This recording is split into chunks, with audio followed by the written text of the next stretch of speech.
Well, I get used to speak mostly to people who are postgraduates, academicians, politicians, and my speech and report is a little bit academic. You are practitioners. You have already fulfilled your, finished your education.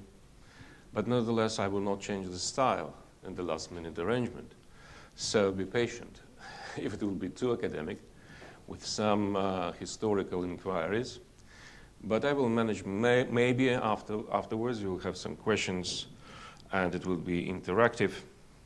So the subject is, where are the meeting points?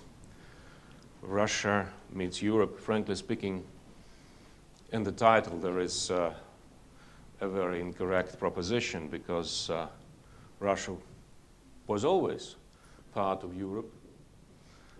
And if we won't put European Union meets Russia, it would be more correctly, but nevertheless, it's now a cliché, so let's follow this cliché.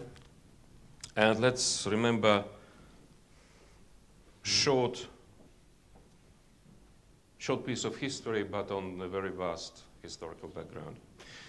The concept of Europe came into being relatively late, and does not appear to have been circulating widely before the 17th century.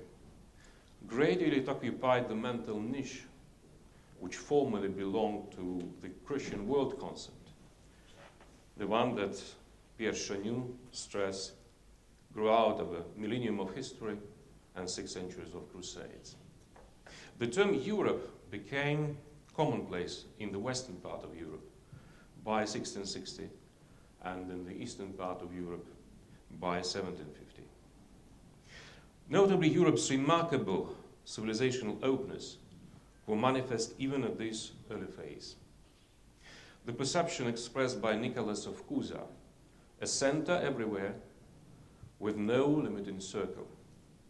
This reflected an indispensable component of the European ideal, and thus for many the involvement in internal civilizational dialogue represented a key European identity criterion.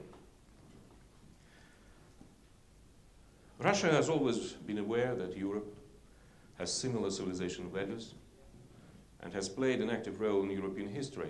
At some moments that role was crucial, as it was during the Napoleonic Wars, as you know, and World War II, and even much earlier. The missions of south of Europe and Russia overlapped in some period of history. Russia proved an interposing barrier that terminated the advance of Asia hordes and thus prevented the conquerors from moving further westwards into Europe. Europe's general movement to the Middle East on the one hand, and devastating Tatars' forays into Russia for over 2 centuries on the other, cut the rather intensive ties with Europe and slowed down the internal natural pace of Russia's development. We can remember, by the way, a very, nothing to say about Kiev, Russia, or Kievskaya Rus, which has a very intensive relationship with Europe. We should bear in mind also Ganzeyski says the Ganza Union, maybe the first union in the history of relationship between old Russia, Russia in general, and Europe, based on written regulations on trade and court, even trade court was involved there. And you of course remember Novgorodskaya Rus. But, as I mentioned, the history decided to make it different, to cut this brisk relationship. It is held that Peter the Great became the main ideologist of Russia-European policy. Although this is certainly true, but Ivan IV and Boris Godunov and other Russian rulers were also engaged in active correspondence with European nations and actually proved quite effective in developing trade ties with Europe. Peter the Great thus didn't need to start from square one. It is safe, though, to say that he took Russian-European relations to a basically new high. Any one of Russia's subsequent politicians who gave priority to developing relations with Europe would inevitably return to Peter's personality and historical authority.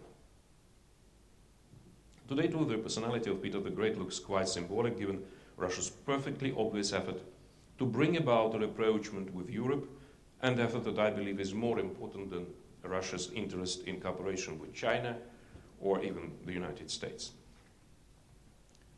Russia has for centuries interacted with European countries on a bilateral basis, occasionally joining military political alliances of several European nations. Unlike Henry Kissinger, who asked what number should I dial in need of calling in Europe and Moscow, they were always in the know whom they should call in Europe on particular occasion, even during the Soviet period. Russia is perfectly well aware of the diversity of Europe's various regions and countries and sees this as an untapped reserve of continental development and potential for promoting cooperation. Russia itself is a conglomerate of economically and culturally heterogeneous entities, so it sees Europe's versatility as yet another cooperation leverage that has so far failed to be used in full. On the other hand, Russia is interested in economically strong and stable Europe, and not only because Europe is one of Russia's major fuel consumption markets. In his recently published book, Between the Past and the Future, Russian Foreign Minister Lavrov writes, "The European Union and NATO are visibly losing flexibility and efficiency in pursuing their fundamental goals, which may sound like good news to those who hope that their eastward expansion will come as a prologue to NATO's self-destruction and a collapse of Europe's integrational project. The truth is that neither of the developments would be in the interests of Russia, as a country with a sober worldview ready to help cultivate pan-European cooperation on the existing basis. He moreover holds that any ordered state of things is better than chaos." The scale of global challenges is obviously urging us to close the ranks. This holds not only for Russia and Europe. Gordon Brown writes in his book Beyond the Crash that he believes the only way to overcome the disastrous collapse is coordinated global action.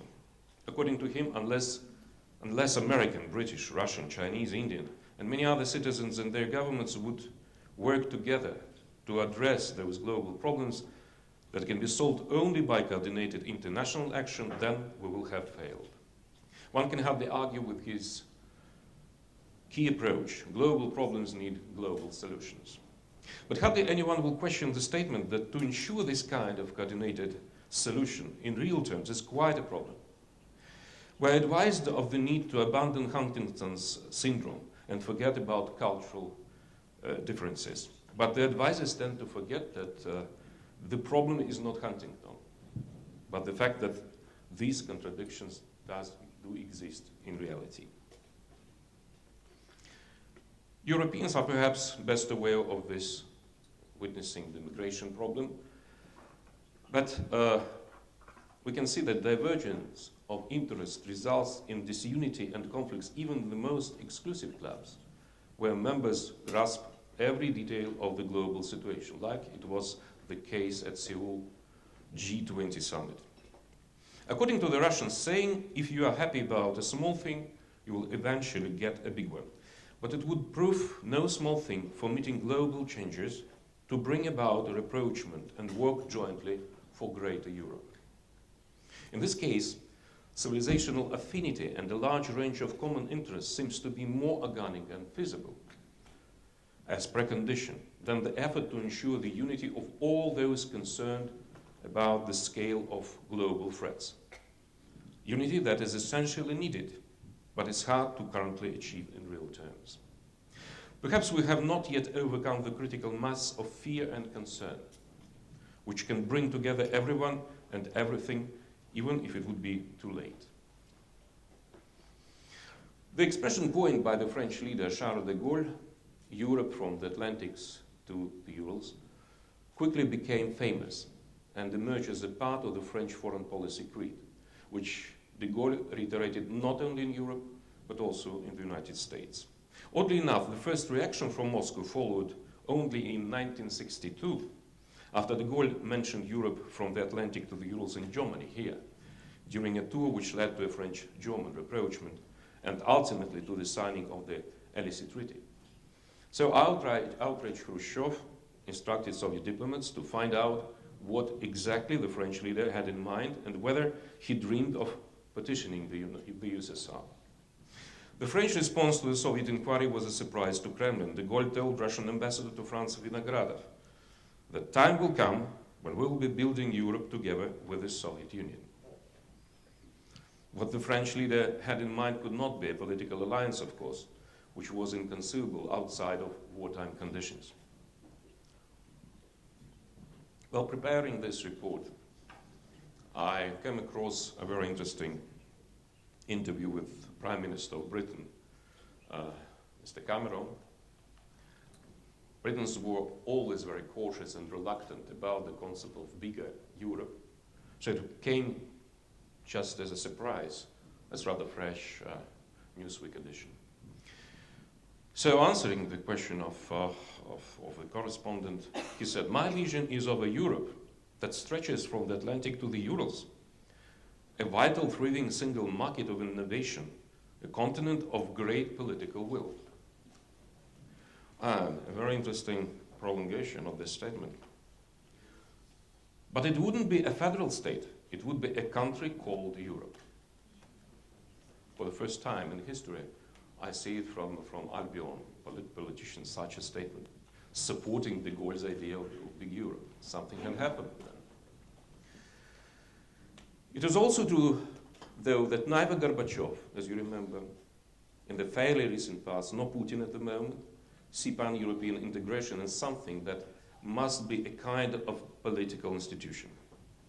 Shall we therefore conclude that calls for Europe spanning from Lisbon to Vladivostok represent an amorphous project with almost no practical meaning? Tentatively, at the moment, we find ourselves at the starting point of a new phase of a global economic development. Yesterday, one of you asked an interesting question. Can't we see with Europe some common goal, some common task that we should overcome and work on it?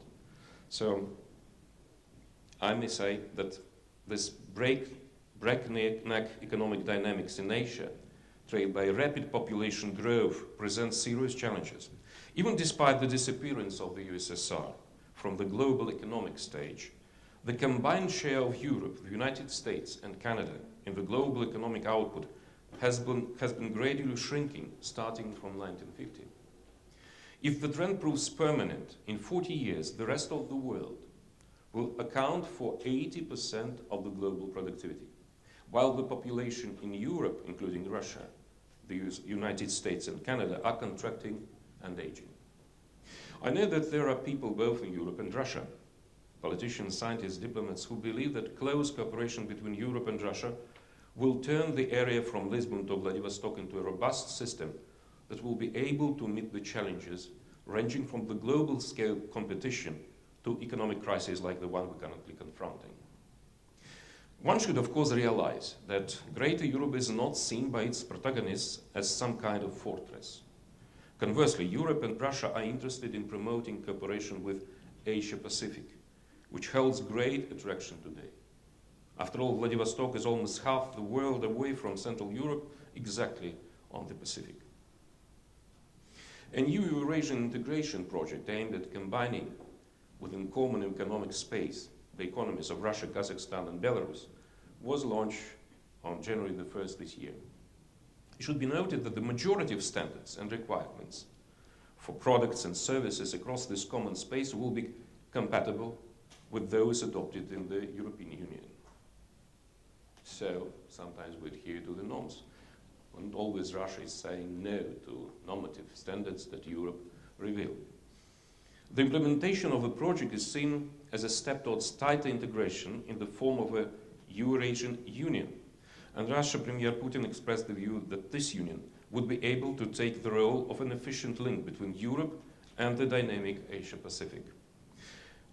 I quote, "We do not intend to cut ourselves off, nor do we plan to stand in opposition to anyone. The Eurasian Union will be based on universal integration principles as an essential part of the Greater Europe. Russia and the European Union agreed to form a common economic space and coordinate economic regulations without the establishment of supranational structures back in 2003. In line with this idea, we propose setting up a harmonized community of economies stretching from Lisbon to Vladivostok, a free trade zone, and even employing more sophisticated integration patterns. We also propose pursuing coordinated policies in industry, technology, the energy sector, education, science, and also the eventual scrap business. These proposals have not been left hanging in midair. Our European colleagues are discussing them in detail.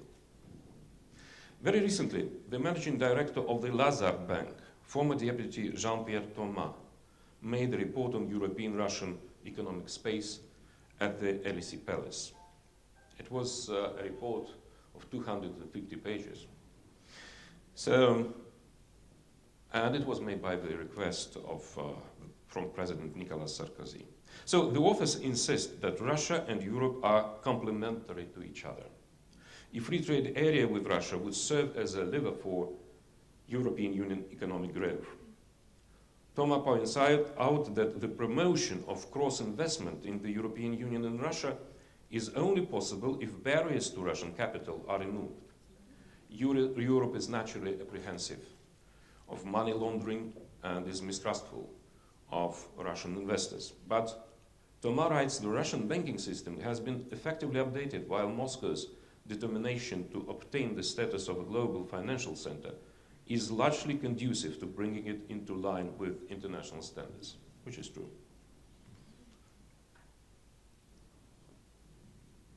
So as of today, the state-run company assets that are open to private investors in Russia are estimated at 11 billion euros, or almost 1% of the Russian GDP. On the other hand, Russia accounts for no more than 3% of the overall European trade turnover. Just 1% of Russian investment is channeled to Europe, as against 35% to the United States.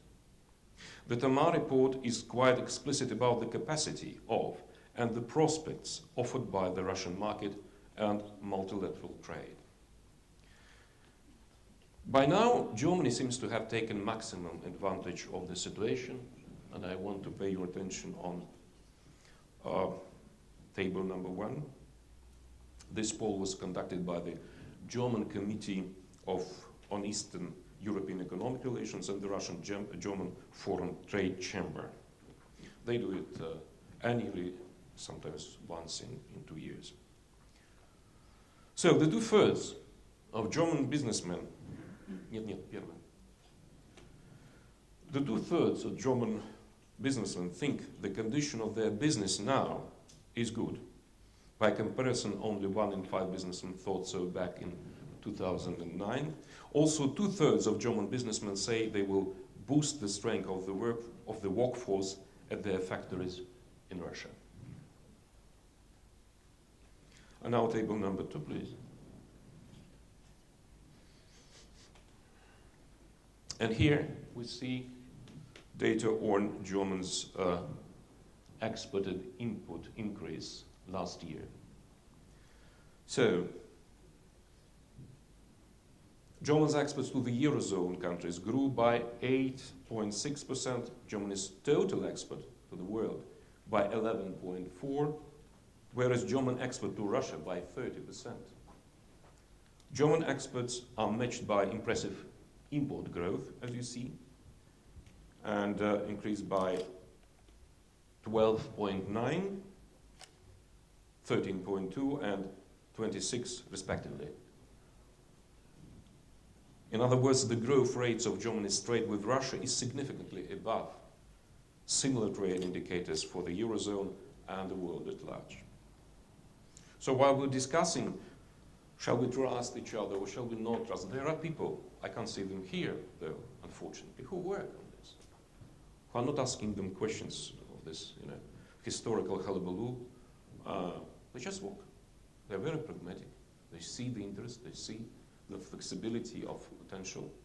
And this was the poll done after the presidential elections. However, multidimensional systematic cooperation calls for an agreed regulations and respective legal agreement. Lamentably, attempts have proved prevalent to impose European Union legal attitudes to Russia, which is not an European Union member state. The creation of a mechanism of joint decision-making is obviously long overdue. Suggestions have become increasingly frequent, both in Russia and in Europe, that the Russia-Europe Council should be set up similarly to the Russia-NATO Council.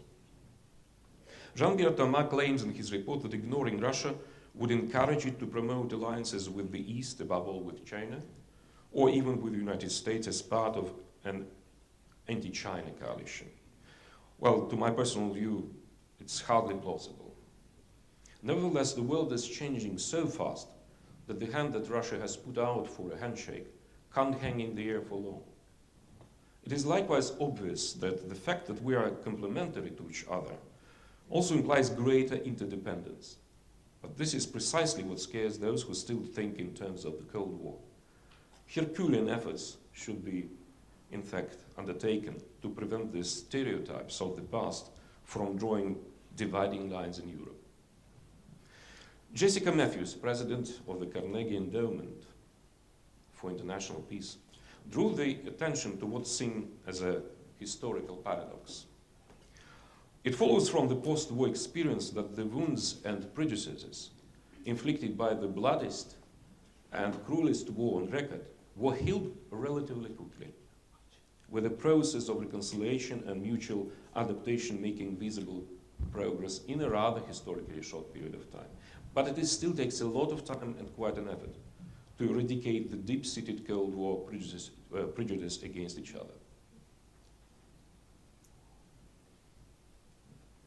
Well, one of the long-standing, almost subconscious stereotypes is the thesis that Russians are undemocratic by nature. Some authors take thinly veiled swipes at some kind of adherence of the people and political culture of Russia to autocracy and even to totalitarianism. But this is far apart from the truth. Russia's resistance to the attempts to impose a totalitarian regime on it was unprecedented in terms of the intensity of struggle and the loss of life. The huge country, weakened by the First World War, was convulsed with overstrain when trying to cast off the Bolshevik yoke. The civil war, grassroots uprisings in cities and villages, hundreds of thousands of concentration camps and prison inmates. It is at this bloody price that the totalitarian regime crushed the resistance in Russia. You will see nothing of the kind when scrutinizing the history of Nazism, rise to power, and its subsequent enslavement of Germany. I was said 40 minutes. No, I can't. Otherwise, I stop right now. No, I will go to the end, excuse me.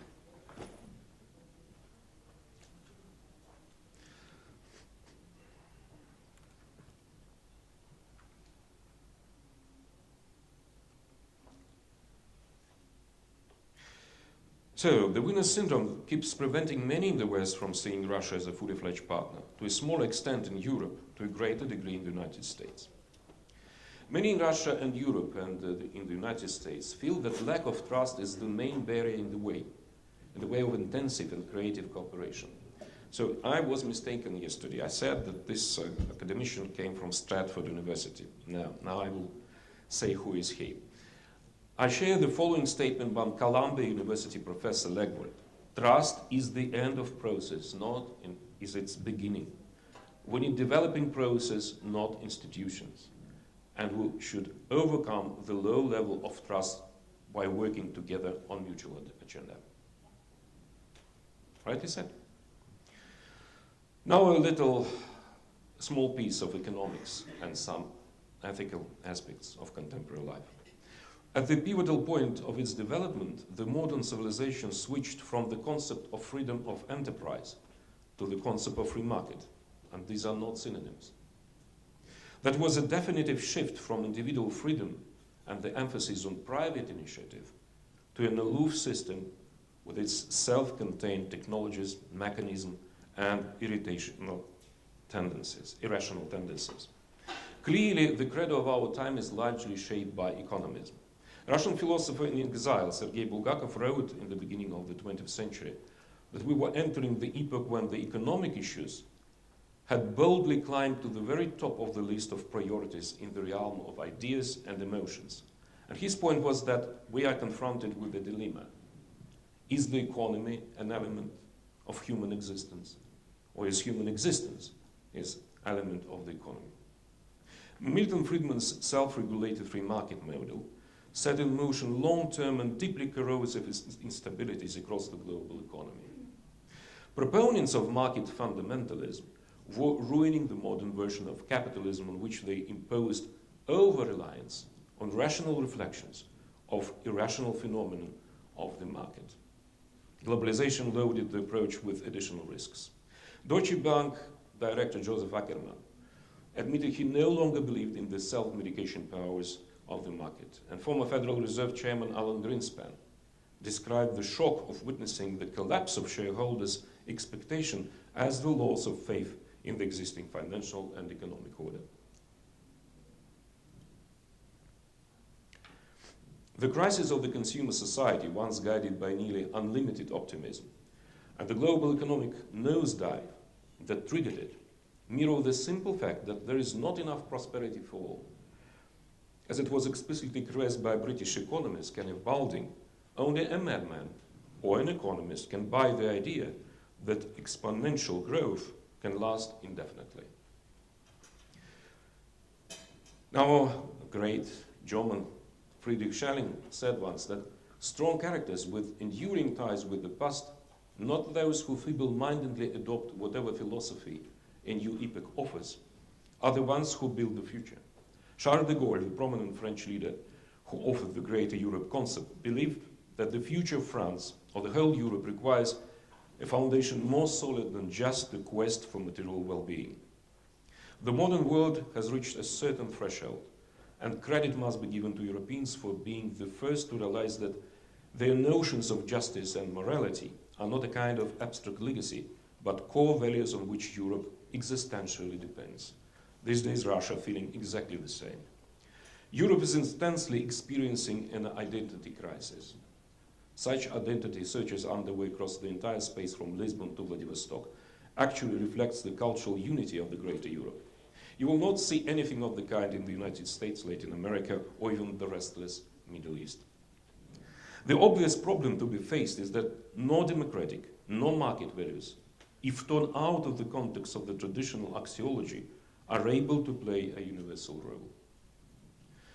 Francis Fukuyama once said, the Nietzschean thesis that God is dead undermines core human values such as compassion, equality, and dignity, and generally presents an ideological dead end that Europe has to overcome. Similarly, Russian author Vasily Rozanov wrote much earlier in the early 20th century that the world was failing into the empty spaces in the European culture which Christianity used to fill in. Nevertheless, in concert, the Christian notions of dignity, freedom, and morality add up to a unique European mental code, which brings immense potential to individual and public life. And these words belong to the Russian late Patriarch Alexei II when addressing the Parliamentary Assembly of the Council of Europe in Strasbourg. I tried to rely on this potential, so I tried to follow your advice, 5 minutes.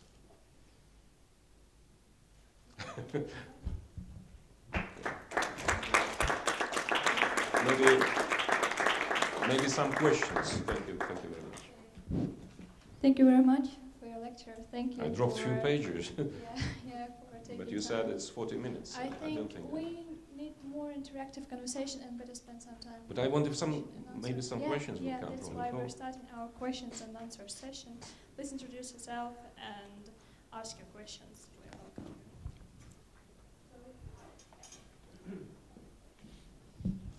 I'm still Andrei Makarchev, and I'm a Humboldt Foundation Research Fellow here in Berlin. My question is concerning your statement of shared values or shared civilizational principles, which, according to your view, Russia and Europe adhere to. Could you please give me an example of those values which Russia shares with Europe? Is it democracy? Is it transparency? Except for those references to history, which in my view do not prove anything at all, because in history you can find everything. So all those references to the Russian identity as derived from history and geography, to me, are completely inconvincing. So what are those values which, I do not mean Russia in general, I mean the ruling Russian elite. What kind of values do they share with European counterparts? Just give me the list, please. Well, I thought I explicitly put it. You can't think that values is something which is produced in laboratories. It is produced by history. It's inevitable.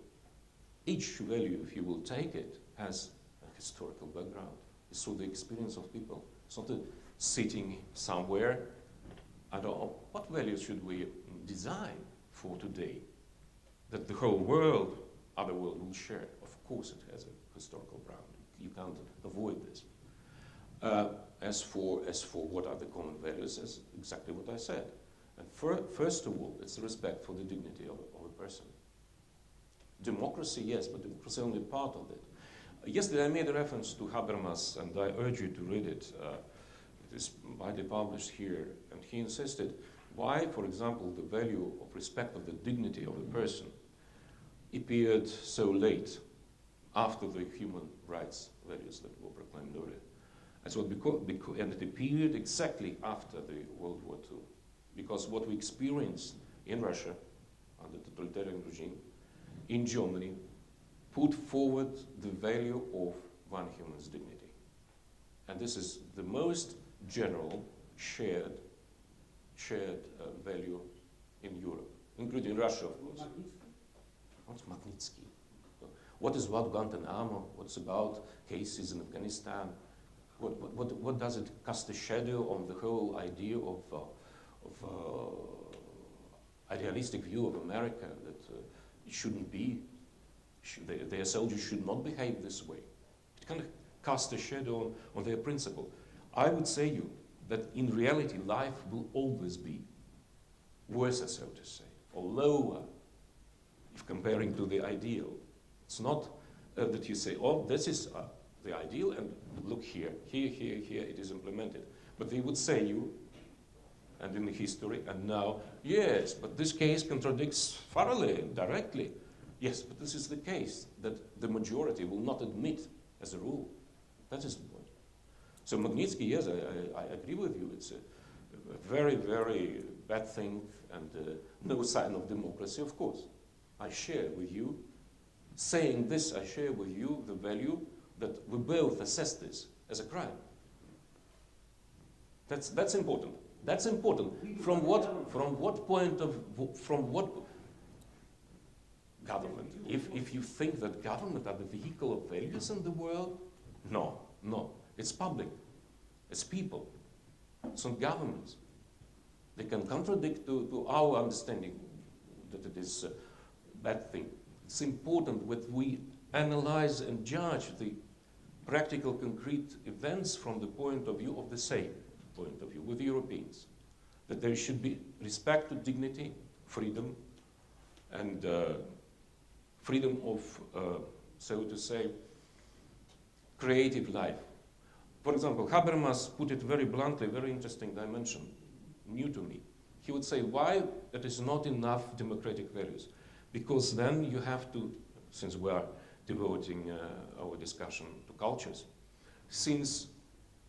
unless you support these values with the economic and cultural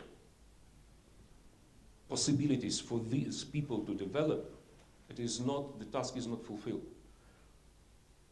The democracy can't arise in the society with poverty, zero cultural level, and we know that billions of millions of people are living in under these circumstances, and sometimes ignored by big countries. May I give you one example, a very striking one. We have now a tragedy, a humanitarian tragedy, nowadays, with the Christians who live in Arab countries. The exodus is awful. 200,000 of Copts left Egypt. 75 to 80 living in Nigeria, Christians, left their homes, and what they're doing, they destroy their residences just to prevent them one day to come back. In Palestine, the proportion of Christian, Orthodox, Catholic, Protestants was 25% 10 years ago. Now it's less than 5%. And I'm asking the Russian government as well as the Western, why you're watching this tragedy? Only Newsweek wrote about this. Why you ignore this? If you value and if you insist that such humanitarian catastrophe should be handled internationally with respect and attention, why? I will answer.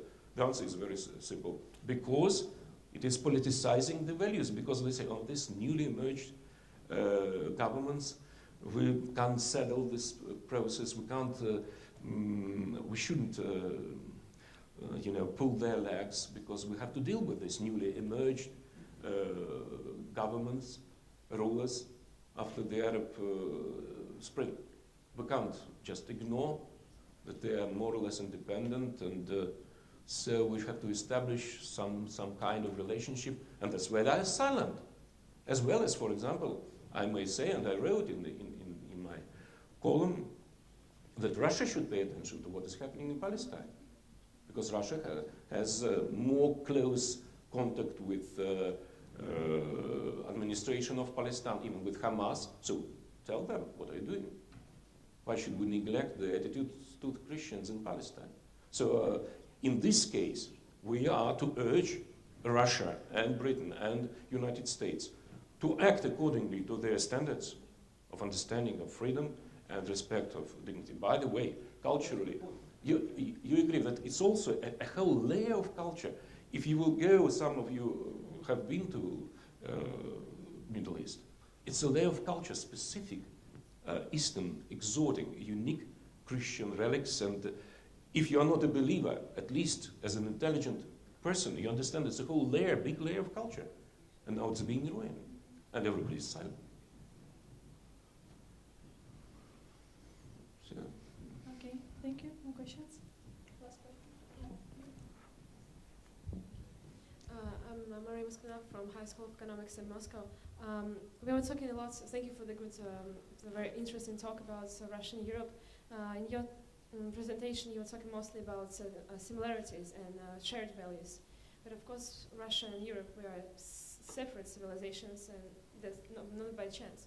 So I would like to ask you to highlight differences which you see in Russian and European civilizations, or just Russia and Europe, just to understand that we are not similar. Thank you. Yeah, the differences do exist, you're right. Toynbee called our civilizations sister civilizations. And you know how sometimes sisters can quarrel with each other. But time comes when they see the fear, the challenge, the threat to the family, they forget about their differences. Now time has come for these two sisters. Well, different. One is blonde, for example, and different characters maybe, but they're sister civilizations. The cradle of Rome, Greek and Rome civilization, it's just in the foundation of European civilization. There are big differences, you are right. Well, historically it was shown by the schism, as you know, but this perception is different. Honest to say, if just in 2 words, Russian mentality is not prepared to see the world in schemes. More legally based on Roman law mentality of a Westerner is trying to see everything through the preset schemes, and this well-known proverb, if facts contradicts to the philosophy or to the system of your vision, the worse for the facts. Russian perception and mentality, it's not my vision, it's by Khamikov and Dostoevsky, is that come from the ground, and they think that if facts contradict the scheme, then scheme is wrong. this lack of for example, yesterday there was a very good example, by the way, very good about Bologna process. You remember? It was a very strange thing said by one of our colleagues. He said that we introduced the Bologna process for the students to come across the roads, to cross the frontiers. Why students without the Bologna process, without the systematic structural educational system? Why we can't come and see each other? That's a very, very typical. It's nonsense, because there are people. So if it is not a scheme there underlying for which the gates number 1, number 2, number 3, we in the European Union, we have worked on regulations and standards. Why you Russians sitting there are ignoring we have here the cream of the cream, and we have designed a very good approaches, standards, neglecting that in Hungary, in many countries, they're not happy about that. But that doesn't mean what I'm saying, that common language can't be found. Many Europeans thinking otherwise. It's not homogeneous. Like Russians. In Russia, there are different outlooks on the role of Europe, of China. There are some Deripaska. Read Deripaska, he says all his businesses in Siberia, who would say, let's move to China, forget about Europe. Now it's not time that for modernization we need technology and we can take it only for Europe. We can take it. And this is mostly true. We can take it in Asia, in China. Forget about them. Really dancing around.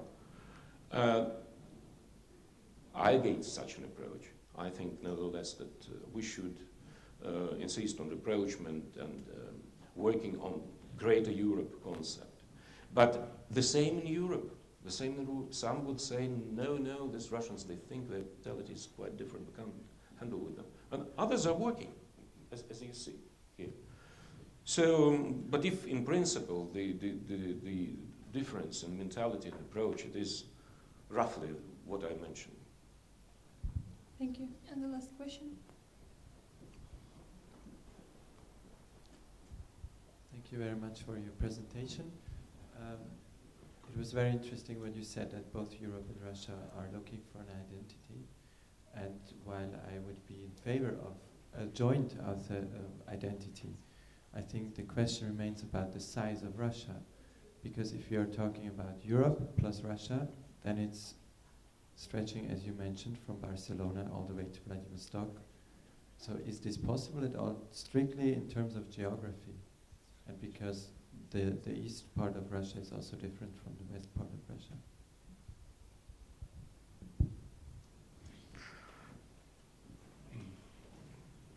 Maybe I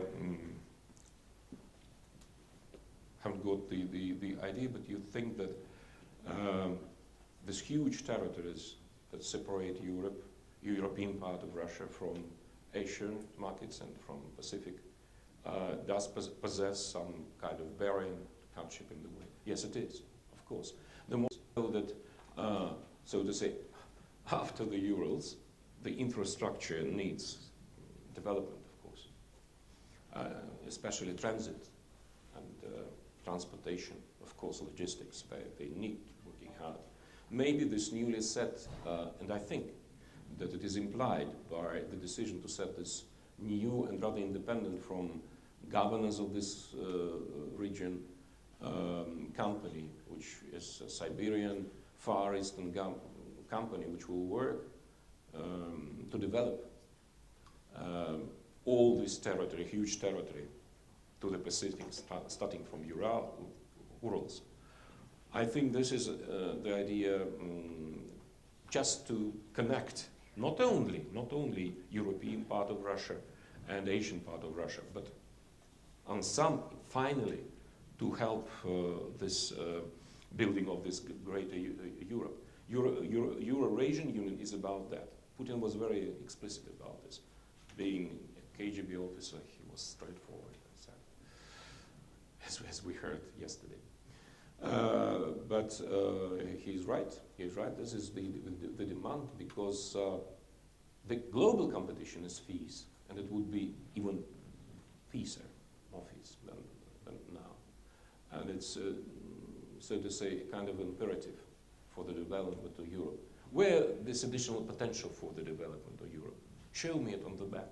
It is nothing except Russia.